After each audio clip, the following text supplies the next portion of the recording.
नमस्कार। हिमवीर वाणी की इस एपिसोड में मैं राजेश कुमार दत्ता आज की चर्चा में आपका हार्दिक स्वागत एवं अभिनंदन करता हूं। आज के चर्चा का विषय आपदा प्रबंधन के ऊपर है, जिसका उद्देश्य आप सभी को आपदा के बारे में जानकारी देना। इसी सिलसिले में हमारे साथ दो आपदा प्रबंधन के एक्सपर्ट मौजूद हैं, Shri Saurabh Kumar, disaster management instructor, एवं उनके साथ Shri Anil Kumar, disaster management instructor हैं और बहुत ही एक्सपीरियंस्ड हैं, जो कि क्लास लेने के साथ साथ आपदा प्रबंधन के क्षेत्र में बहुत ही ज़्यादा जागरूक एवं कार्यशील है। आप दोनों का हमारे इस चर्चा में स्वागत है। चर्चा हम शुरू करते हैं। सबसे पहले अनिल जी, ये बताइए कि आपदा से क्या समझते हैं हम लोग, और आपदा को आप कैसे डिफाइन करेंगे, कैसे समझाएंगे कि आपदा है क्या चीज? बेसिकली आपदा यानी डिजास्टर, जो कि एक फ्रेंच शब्द डिजास्टर से संबंधित है, जो कि दो शब्दों से मिलकर बना है। डेस यानी बुरा, आस्ट्रे यानी ग्रह। तो पौराणिक मान्यताओं के अनुसार डिजास्टर का अर्थ है बुरे ग्रहों का प्रभाव। इनको बुरे ग्रहों के प्रभाव के अनुसार जोड़ा जाता था पुरानी मान्यताओं के अनुसार। परंतु जो डिजास्टर मैनेजमेंट एक्ट आया 2005 में, उसके अनुरूप डिजास्टर एक ऐसी विनाशकारी घटना है जो कि नेचुरल और मैन मेड कारणों के कारण होती है, और जिससे बहुत ज्यादा जान और माल का नुकसान होता है और वातावरण की क्षति होती है। बहुत अच्छा अनिल सर, हमने बहुत अच्छा समझा था। मेरे दर्शक भी समझ गए होंगे ये सारी चीज। अब दूसरा क्वेश्चन अब सौरभ सर से पूछते हैं। सौरभ जी, ये बताइए कि आपदा के प्रकार कितने होंगे, कैसे, और कौन कौन सा आपदा हमारे इंडिया में अधिकतर आते रहते हैं? देखिए, आपदा मेनली दो प्रकार की होती हैं। एक होता है नेचुरल डिजास्टर और एक मैन मेड डिजास्टर। अच्छा, जैसा कि नाम से ही मालूम चल रहा है, नेचुरल डिजास्टर जिसपे मनुष्य का कोई कंट्रोल नहीं होता, वो जो प्रकृति हमारे पर विनाशकारी, जैसे बाढ़ आना, बिल्कुल बाढ़ आना, भूकंप आना, साइक्लोन, तो इन सब पे मनुष्य का कोई जोर नहीं चलता। हम उसके प्रभाव को कम कर सकते हैं, मिटिगेट कर सकते हैं, लेकिन उसे आने से हम रोक नहीं सकते। That is natural disaster. दूसरा है मैन मेड डिजास्टर, जो मनुष्य की गलतियों के कारण होता है। अच्छा, जैसे कि किसी बिल्डिंग में आग लग जाना, जंगल में आग लग जाना, किसी बिल्डिंग में टेररिस्ट अटैक होना, जैसे कि हमने 9/11 अमेरिका में वर्ल्ड ट्रेड सेंटर पे देखा था। भोपाल गैस ट्रेजेडी, वो मानवीय भूल के कारण हुई थी। तो ये सारी चीजें मैन मेड डिजास्टर है। ठीक है, फिर हम आगे बढ़ते हैं और नेक्स्ट क्वेश्चन नहीं बोलेंगे, हम डिस्कस करते हैं कि यदि आपदा आता है तो इससे तो हमारे समाज में बहुत सारे प्रॉब्लम होंगे। तो आपदा आने पर हमारे समाज में क्या क्या प्रभाव हो सकते हैं, आप कोई बता सकते हैं तो बताइए प्लीज।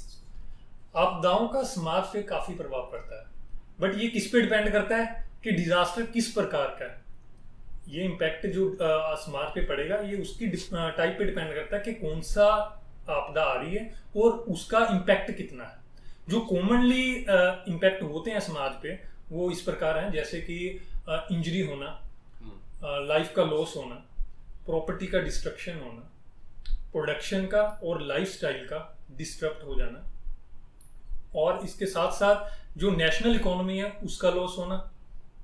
साइकोलॉजिकल इफेक्ट पड़ता है इंडिविजुअल पे। ऐसा होता क्या है कि जैसे डिजास्टर आ गया, उनके कोई सगा संबंधी एक्सपायर होगा उसमें, अच्छा, तो उनके मन में धारणा बन जाती है, साइकोलॉजिकल इफेक्ट बना रहता है डिजास्टर के प्रति। और कुछ आपदाएं ऐसी हैं जैसे कि अर्थक्वेक हो गया, फ्लड वगैरह हो गया, अगर उनमें महामारी और डिजीजेस फैलने के भी खतरा काफी बना रहता है। तो मुख्य जो इम्पैक्ट समाज पे रहता है तो वो इस प्रकार से। तो साइकोलॉजिकल इफेक्ट तो बहुत ही ज्यादा असरदार है। बिल्कुल बिल्कुल। एक तो इकोनॉमिक लॉस है, ऊपर से आपको साइकोलॉजिकल इफेक्ट, क्योंकि वो मन में धारणा बनी रहती है कि हाँ ये डिजास्टर आएगा और मेरे सगा संबंधी उसमें एक्सपायर कर रखे हैं, और वो साइकोलॉजिकल इफेक्ट छोड़ के जाता है डिजास्टर। और एक चीज है, मान लीजिए किसी को साइकोलॉजिकल इफेक्ट है, साथ में घर बार भी टूट गया तो बड़ा मुश्किल है फिर उसमें। बिल्कुल। तो उसमें हमारी सरकार कुछ करते होंगे ना फिर इस पे काफी स्टेप्स लिए जा रहे हैं और कर भी रहे हैं। डिजास्टर मैनेजमेंट एक्ट 2005 में आया, उसमें काफी सारी ऐड ऑन किया है गवर्नमेंट। अच्छा, अब आपदा आने से पहले हम क्या क्या कर सकते हैं कि आपदा के जो आपदा जितना आ रहा है उसको हम कम कर सकते हैं, मिटिगेट कर सकते हैं, या आपदा के प्रभाव को हम कम कर सकते हैं? ऐसा कुछ है क्या हमारे पास, हमारे इंडिया में कॉन्सेप्ट है ऐसा, या कर रहे हैं हम देखिए, आपदा के प्रभाव को कम करने का एक ही तरीका है कि सोसाइटी, एज अ सोसाइटी हम तैयार रहें। लोग? हाँ, आपदा बता कर नहीं आती, एकदम। कभी भी विद इन सेकेंड्स। हम्म। तो एज अ सोसाइटी हम तैयार रहें उससे निपटने के लिए। वो कैसे होगा कि इमरजेंसी सर्विसेज हमारी बिल्कुल मुस्तैद रहें, अप टू डेट रहें, कम्युनिटी अवेयरनेस प्रोग्राम हम चलाते रहें, हाँ, स्कूल सेफ्टी प्रोग्राम हम चलाते रहें, ताकि स्कूल में बच्चों को, जैसे बाहर फॉरेन कंट्रीज में आपने देखा होगा, छोटे छोटे बच्चों को मालूम है कि जब डिजास्टर आएगा तो क्या करना है उन्हें। लाइक जापान में आप देखते होंगे, नर्सरी क्लास के बच्चों को भी ये मालूम है कि जब भूकंप आए, बिल्डिंग गिरेगी तो उन्हें कैसे भागना है, कहाँ छिपना है, क्या ड्रिल है। तो वैसे ही हमारे कंट्रीज में भी काफी स्कूल सेफ्टी प्रोग्राम कई एजेंसियों द्वारा चलाए जा रहे हैं। तो वैसे प्रोग्राम को काफी सीरियसली लेना चाहिए, कम्युनिटी अवेयरनेस प्रोग्राम चलाने चाहिए। सबसे जरूरी चीज कि घर में एक इमरजेंसी किट तैयार रखना है। अच्छा, क्या ये होता है? सबको मालूम होना चाहिए। इमरजेंसी किट इन केस कोई डिजास्टर आए तो आपके पास एक बैग में कुछ राशन, खाने के लिए कुछ ड्राई राशन जैसे ड्राई फ्रूट, टॉर्च, अच्छा, कुछ एक मेडिकल फर्स्ट एड किट, ताकि जब आपको विकट परिस्थिति आए तो आप ये सब चीजें आपकी मदद करें। इसका मतलब ये है कि डिजास्टर से बचने का सबसे अच्छा तरीका अवेयरनेस बहुत जरूरी है। कम्युनिटी अवेयर यदि होगा तो नुकसान कम से कम होगा। बिल्कुल, और इसमें हमारे सरकार काम कर रही है, अभी हमारे देश में काम कर रही है बहुत। बिल्कुल। और ग्रास रूट पे काम हो रहा है, ग्रास रूट लेवल से लेके, और सरकार इस चीज को लेके बहुत सीरियस है। तो काफी स्कूलों में भी सारी एजेंसीज स्कूल सेफ्टी प्रोग्राम चला रही हैं, कम्युनिटी अवेयरनेस प्रोग्राम चला रही हैं।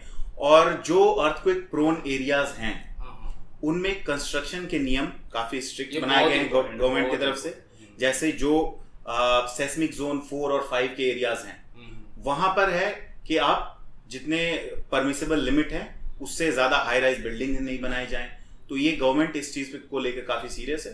तो एज अ सोसाइटी हमारी भी जिम्मेदारी बनती है कि हम इन चीजों को, गवर्नमेंट के रूल्स एंड रेगुलेशंस को काफी सीरियसली फॉलो करें और कोई गुफ अप ना करें। दर्शकों को मैं एक चीज बताना चाहता हूँ कि जो ये सिस्मिक जोन है, आपको पता होना चाहिए कि आप किस सिस्मिक जोन में रह रहे हैं और आपको क्या क्या प्रिकॉशन लेने हैं। जो बहुत ही ऐसा सर ने बताया अभी कि जो सिस्मिक जोन में बटा हुआ 4 और 5 वो बहुत ही वल्नरेबल होता है वो, और वहाँ पे आपको बिल्डिंगें बनाने से लेकर आपको रहन सहन का भी पता होना चाहिए कि आप किस प्रकार की बिल्डिंग बना रहे हैं वहाँ पे। और यदि ऐसा अर्थक्वेक या कोई भी डिजास्टर आता है तो आप उसके बचने के क्या क्या उपाय हैं आपको सोच के रखना पड़ेगा। पहले एक्सपर्ट का इंतजार करने से पहले आपको खुद अवेयर होना बहुत जरूरी है इस मामले में। अनिल जी, ये बताइए कि मान लीजिए अभी हम लोग बैठे हुए हैं, आपदा आ गई, तो आपदा के दौरान हम क्या क्या कर सकते हैं?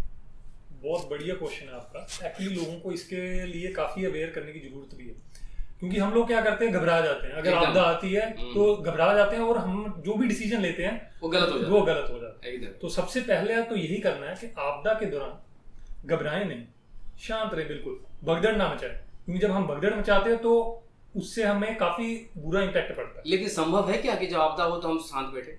क्योंकि इसी के लिए तो हम क्या करवाते हैं, प्रैक्टिस करवाते हैं, अवेयर करते हैं। हाँ, ये बहुत अच्छा। इसीलिए हम अवेयर कर रहे हैं। यदि अवेयर रहेंगे तो हम, मुझे पता है कि क्या करना, तो नहीं बिल्कुल, इसीलिए हम अवेयर करें। तो सबसे पहले आपने शांत रहना है। ऐसे इसका कोई भी डिजास्टर आता है, शांत रहें, भगदड़ ना मचाएं। फिर सेकेंडली, जो सुरक्षा कर्मी है वहां पे, अगर वो इमरजेंसी वार्निंग्स देंगे उनको ध्यान से सुने। और इसके साथ साथ आपका लाइव प्रसारण हो रहा होगा, टीवी पे आ रहा होगा, फोन्स पे आ रहा होगा, लाउड स्पीकरों पे अनाउंस हो रहा होगा। तो जो भी वार्निंग्स के सिस्टम है उनको ध्यान से सुने और उसके अनुरूप कार्य। बीच में आपको टोकना चाहूंगा, लेकिन डिजास्टर के समय मान लीजिए कि अर्थक्वेक आएगा तो आपको टीवी और ये मुश्किल है मुझे लग रहा है। वो डिपेंड करता है किस प्रकार का डिजास्टर है। अगर अर्थक्वेक आया तो टीवी नहीं आएगा, टीवी नहीं चलेगा, आपको लाउड स्पीकर पे सुनना पड़ेगा, टेलीफोन, जो बाहर इंस्ट्रक्शन कोई पास कर रहा होगा उसको सुनो। बिल्कुल। तो कहने का मतलब ये है, जो इमरजेंसी के दौरान वार्निंग्स मिल रही हैं उन पे फोकस करिए।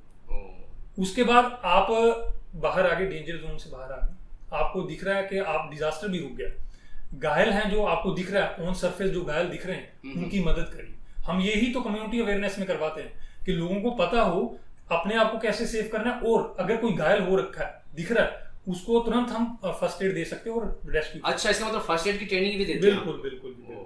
और साथ ही जो इमरजेंसी सर्विसेज हैं, एनडीआरएफ है, फायर ब्रिगेड है, पुलिस वाले हैं, उनके नंबर आपको पता होने चाहिए, उनको तुरंत कॉल करनी है और उनको रेस्क्यू के दौरान भी मदद करनी। अच्छा, वाह, बहुत अच्छा। 2-3 चीज आपने अच्छा बताया कि घबराना नहीं है, मेन हुआ कि हाँ एक चीज और है, यदि घबरा जाएंगे तो हमारा दिमाग भी काम करना कम हो जाता है। बिल्कुल। और हमें सोचने की क्षमता भी कम हो जाती है। इसीलिए सबसे इम्पोर्टेंट फैक्टर है कि शांत रहे और शांत तभी रह पाएगा जब आप अवेयर हैं या उससे लड़ने के लिए आपके पास कोई प्लान है। बिल्कुल। बहुत अच्छा बताया अनिल जी। तो फिर नेक्स्ट आगे बढ़ते हैं हम लोग और बात करते हैं कि ये तो था कि जब भूकंप आया या डिजास्टर आया तब की बात है, तब हम क्या क्या कर सकते हैं। अब डिजास्टर आके चला गया, डिजास्टर के उपरांत, आपदा के उपरांत हम क्या क्या काम कर सकते हैं? सौरभ सर थोड़ा सा इसमें फोकस डालेंगे आप? देखिए, जैसा कि अनिल ने बताया कि आपदा आए तो बिल्कुल शांत रहें, वैसे ही अब आपदा ने स्ट्राइक कर दिया है। अब हमें घबराने की जरूरत नहीं है, घबराने से कोई फायदा नहीं होगा। शांत रहें और गवर्नमेंट के रिलीफ वर्क में गवर्नमेंट का साथ दें। जो रिलीफ एजेंसियां हैं उनके इंस्ट्रक्शंस को फॉलो करें, उनके द्वारा दी जाने वाली हिदायतों को सुने, डूज एंड डोंट्स को फॉलो करें, रिलीफ एंड रिहैबिलिटेशन वर्क में बढ़ चढ़कर हिस्सा लें। जहां मेडिकल दवाइयां या मेडिकल एड बट रहे हैं वहां भगदड़ ना मचाएं। जहां फूड पैकेट्स और रिलीफ मटेरियल बट रहे हैं वहां भी कोई भगदड़ ना मचाएं, शांत रहें और गवर्नमेंट की एजेंसियों के या उनके रिलीफ वर्कर्स की मदद करें। और सबसे इंपॉर्टेंट चीज, महिलाओं को, बच्चों को और बुजुर्गों को प्रेफरेंस देना है। वहां पर अगर आप एबल हैं, आप घायल नहीं हैं, तो वहां भी आप भी मदद कर सकते हैं उस रिलीफ वर्क में। तो बच्चों को, बुजुर्गों को और महिलाओं को रिलीफ मटेरियल्स पहले लेने दें और फिर गवर्नमेंट के कामों में सहायता करें। तो ये जो रिलीफ वर्क है और रिहैब वाला है, ये तो बहुत लेंदी प्रोसेस लेंदी है। अब क्योंकि डिजास्टर आ रखा है और किस मैग्नीट्यूड का है वो इस पर डिपेंड करता है। जैसे कि भुज में देखा था हमने, तो वहां पर काफी ज्यादा मात्रा में लोग हताहत हुए थे, तो रिलीफ एंड रिहैबिलिटेशन वर्क में भी काफी समय लगा होगा। बहुत ही अच्छा। मैं दर्शकों को एक चीज और बताना चाहता हूँ कि मैंने नेपाल अर्थक्वेक को कवर किया था, तो उसमें 12 दिन हमारे जो एनडीआरएफ की बटालियन थी वहाँ पे मौजूद थी और बहुत ही अच्छा काम किया। तो एक्चुअली जो काम होता है डिजास्टर में, वो रेस्क्यू वर्क से लेकर उसको आगे तक रिकंस्ट्रक्ट तक हम ले जाते हैं। तो इसलिए थोड़ा बहुत मुझे भी आइडिया है और सौरभ जी ने बहुत अच्छी तरह से इसको डिफाइन किया है कि जो रिलीफ मटेरियल है उसको बंटवाने में और उसको बांटने में मदद करना बहुत बड़ी बात, क्योंकि उसके बाद जो रिलीफ मटेरियल मिलता है उससे ही सारा कुछ गुजारा होता है, क्योंकि आपके पास कुछ रिसोर्सेस नहीं है। यहाँ तक कि पानी की बोतल भी नहीं मिले, पीने के लिए पानी बोतल, दवाइयाँ, बहुत खाद्य सामग्री, सब कुछ हमें रिलीफ एजेंसियां ही देती हैं। तो वहां पे अगर हम और अफवाह फैला देंगे, भगदड़ मचा देंगे, तो हम सब के लिए वो हानिकारक है। तो अनिल जी ये बताइए कि मान लीजिए हमें कुछ नहीं पता, लेकिन अभी मान लीजिए भूकंप आ जाता है यहाँ पे, तो एक सामान्य व्यक्ति या सामान्य आदमी को हम क्या कर सकते हैं बचाव? बहुत बढ़िया क्वेश्चन है, क्योंकि ये प्रायः देखने में मिला है कि जैसे भुज में 2001 में अर्थक्वेक आया, लोगों को पता ही नहीं कि करना क्या है, तो इससे बहुत ज्यादा इफेक्ट पड़ता है लोगों पे, सोसाइटी पे काफी इफेक्ट पड़ता है। इसलिए भूकंप के दौरान दो चीजें हैं कि अगर आप बाहर हो, गाड़ी ड्राइव कर रहे हो और भूकंप आ गया, तो सबसे पहले काम ये करें कि गाड़ी को साइड में रोकें, बाहर निकलें और खुले एरिया में चले जाएं। अनिल जी ये तो बहुत अच्छा बताया, लेकिन अब देखिए नोएडा हो गया या जितने भी एनसीआर में है, तो वहाँ 30 स्टोरीज तक बिल्डिंग है। बिल्कुल। अब क्या करेंगे वो, मान लीजिए ऊपर? बिल्कुल, बहुत बढ़िया आपने क्वेश्चन पूछा। हाँ, अगर बिल्डिंगे आपकी हाई राइज बिल्डिंग्स है, तो आपने जहां गाड़ी रोकनी है इस चीज का ध्यान देना है कि हाई राइज बिल्डिंग ना हो, तो गाड़ी को ऐसी सेफ साइड में आपने रोकना भूकंप के दौरान। घर के अंदर है तो? घर के अंदर है, बहुत बढ़िया।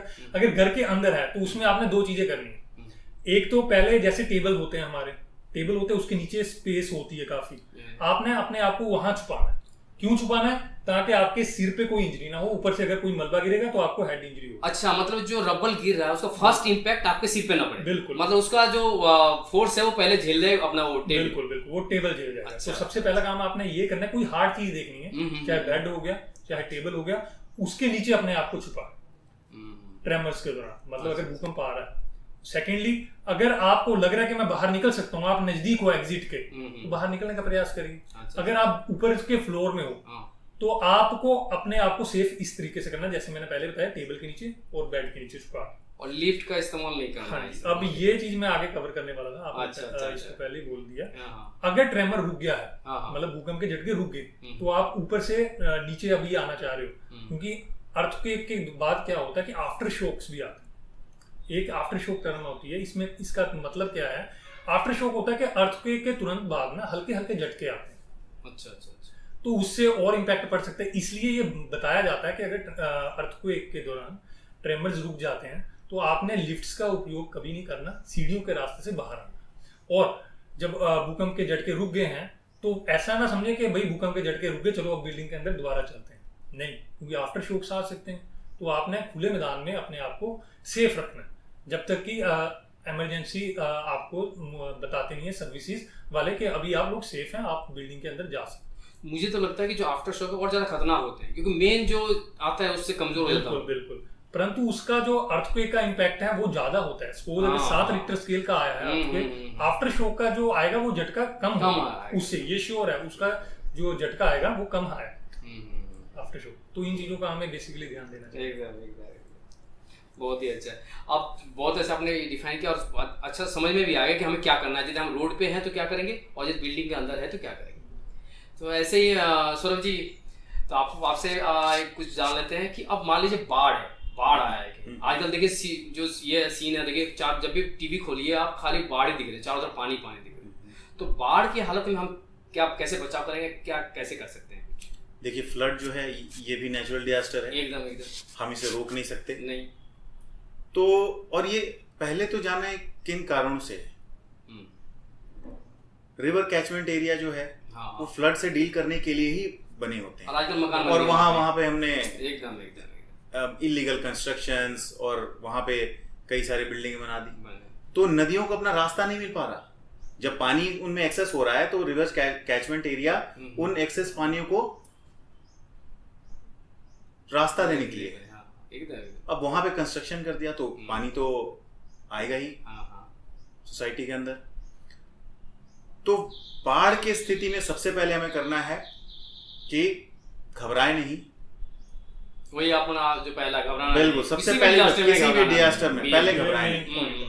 घबराने के बाद आपकी एफिशिएंसी खुद की कम हो जाएगी, 50% हो जाएगी। बिल्कुल। दूसरी बात, जो आपके घर के कीमती कागजात वगैरह हैं, ज्वेलरीज वगैरह हैं एक्सपेंसिव, वो आप किसी एक वाटरप्रूफ कंटेनर में या बैग में रख लें, ताकि जब आप वहां से निकल रहे हो सेफ जगह के लिए वो आपके साथ हो। अगर पशु वगैरह हैं आसपास बंधे हुए, उनको भी खोल दें। बाढ़ की स्थिति में सबसे पहले ऊंचाई वाले स्थान की तरफ जाएं। अगर आप बाढ़ में फंस गए हैं, किसी बिल्डिंग में फंस गए हैं या अपने घर में फंस गए हैं, तो छत पर चले जाएं। इसका मकसद ये है कि पानी, वाटर करंट से आप बच जाएं, पानी के बहाव से। जानवरों को खोल दें ताकि वो भी सेफ जगह जा सके, क्योंकि अगर जानवरों की, कैटल, लाइव स्टॉक की कैजुअलिटी होगी, मृत्यु होगी, उनके डेड बॉडी से भी काफी तरह की बीमारियां फैल सकती हैं। और मैंने आप लोग देखा है कि आप लोग रेस्क्यू करते करते, इंसानों का रेस्क्यू करते करते आप जानवर जितने भी एनिमल्स इसका भी रेस्क्यू करते हैं। बिल्कुल, देखिए हमारे लिए लाइफ सेविंग जितना इम्पोर्टेंट ह्यूमन लाइफ है, उतना ही इम्पोर्टेंट एनिमल लाइफ भी है। जान बचाना मकसद है, जान इंसान में भी है और जान जानवरों में भी है। तो हम लोग इसमें कोई भेदभाव नहीं करते। तीसरी बात, फ्लड के समय इलेक्ट्रिसिटी, मेन इलेक्ट्रिसिटी की स्विच को ऑफ कर दें अपने घर में, ताकि किसी तार वगैरह से करंट वगैरह ना फैल सके घर में। उसके बाद जो अनाउंसमेंट वगैरह है, गवर्नमेंट जो डूज एंड डोंट्स अनाउंस कर रही है, आपको जो हिदायतें दे रही हैं, उसको फॉलो करें। और एक चीज, अगर घर में आपके कोई ऐसी चीज है जिससे आप लाइफ सेविंग लाइफ बॉय बना सकते हैं, जैसे आपके घर में अगर 2 व्हीलर है उसके ट्यूब में हवा भर के आप लाइफ बॉय का काम करेगा, वो आपको डूबने से बचाएगा। केले के जो काट के केले के जो पेड़ है आपके तने काट के तने को काट लिया और उसके इम्प्रोवाइज आप बना सकते हैं बोट जो आपको डूबने से बचाएगा। ये तभी बना सकते हैं तब जब पता चले कि हम किस एरिया में रह रहे हैं, किस एरिया में ये होना जरूरी। अब जैसे बिहार में आप देखेंगे कोसी नदी, दैट इज सौर ऑफ बिहार। एकदम असम में देखिए ब्रह्मपुत्र। तो उन सब एरियाज में जो रहते हैं फ्लड प्रोन एरियाज में, उनको ये सब चीजें मालूम होनी चाहिए। और कैसे मालूम होगा? कम्युनिटी अवेयरनेस प्रोग्राम है ना, तो गवर्नमेंट चलाती है उन सब एरियाज में, तो कम्युनिटी को भी थोड़ा अवेयर होना पड़ेगा। डूज एंड डोंट्स, बॉटल है, पानी की बॉटल है, जो खाली बॉटल होते हैं ड्रिंकिंग वाटर की, उसमें उसको मैंने देखा है कि कमर में बांध के उसको आप करते हैं। 10-12 बॉटल हैं आपके पास, वो आप अपने सीने में बांध लेंगे, वो भी आपको डूबने नहीं देगा। किसी रस्सी से बांध के सबको जोड़कर आप अपने सीने पे लगा लें, बांध लें उसे, वो भी आपको डूबने से बचाएगा। तो ये सब चीजें मालूम होनी चाहिए, खासकर उन लोगों को जो फ्लड प्रोन एरियाज में रहते हैं। तो इन सब चीजों से की जानकारी से हम अपनी जान और किसी और की भी जान को बचाने में समर्थ हो सकते हैं। तो आप देख रहे हैं कि एक छोटी सी जानकारी भी हम अपनी जान भी बचा सकते हैं उससे, और अपने जो परिवार वाले हैं उनको भी सुरक्षित रख सकते हैं। तो अनिल जी, हम बात करते हैं फिर भूकंप के बारे में हो गया, फ्लड के बारे में हो गया। अब ये बताइए, कभी कभी भूकंप आया और साथ ही साथ किसी ऑफिस में या किसी घर में आग भी लग जाता है, तो आग लगने के दौरान या आग लग जाता है तो हम क्या क्या कर सकते हैं, या उससे बचाव कैसे करेंगे और कैसे करेंगे जब आग लग जाती है? तो एक सबसे पहले वही बात है, हर डिजास्टर में जो करनी है, इसको एक तरह से यूनिवर्सल प्रिकॉशन मान के चलिए कि हमने घबराना नहीं है, शांत रहना सबसे पहले। सेकेंडली, अगर आपके खुद के शरीर में आग लगी तो अपनी आग को बुझाने के लिए क्या करेंगे? हम रोल करेंगे, अपनी बॉडी को जमीन पे रखेंगे, लेटाएंगे अपने आप को और रोल करेंगे, लुढ़केंगे, बिल्कुल अपनी आग को बुझाने का प्रयास करेंगे। उसके बाद जो भी इलेक्ट्रिकल अप्लायंसेस लग रखे हैं, ऑन है, प्लग्ड है, उनको आपने बंद करना है, अनप्लग करना है। उसके बाद गीला कपड़ा लेना है, क्योंकि आग लगी है, धुआं होने की संभावना तो रहेगी, धुआं होगा। तो आपने क्या करना है? गीले कपड़े से अपना नाक और मुंह को कवर करना, ताकि आपका सफोकेशन के कारण दम ना घुटे, ब्रीदिंग में दिक्कत ना। और कभी कभी जो एयर होता है गर्म होता है, तो इससे क्या होता है? हमारा रेस्पिरेटरी ट्रैक जल जाता है। इसीलिए ये सेकंड इसका रीजन था कि हमने गीला कपड़ा क्यों रखना है नाक और मुंह पे। उसके बाद हमने क्या करना है कि बिल्कुल लो से लो पोजीशन बनानी है, क्रॉलिंग करते हुए बाहर निकलने का प्रयास। क्रॉलिंग क्यों करेंगे? अब ये क्यों करना है? क्योंकि धुआं ऊपर की तरफ रहता है, उठा रहता है। अगर खड़े होके जाएंगे, आग लगने का भी खतरा है और सफोकेशन होने का भी खतरा है। और इस चक्कर में फिर आपने क्या करना है? जमीन के समानांतर जितनी छोटी पोजीशन हो सके रोलिंग करते हुए बाहर निकलने का प्रयास करना। आग बुझाने के लिए जो फायर एक्सटिंग्विशर्स वगैरह होते हैं, अगर छोटी आग है तो उनका इस्तेमाल करके उसको बुझाने का प्रयास करें। आजकल तो मल्टीपर्पज फायर एक्सटिंग्विशर भी आ गए, बिल्कुल आ गए हैं, जो हर तरीके की आग को भी बुझा सकते हैं, चाहे एक तरह की आग हो, बी तरह की आग हो, सी तरह की आग हो। ये एक पूरा ही वास्ट टॉपिक है, इनमें नहीं हम जाएंगे, क्योंकि अगर इनको एक्सप्लेन करेंगे तो बहुत ज्यादा समय उस पर लग जाएगा।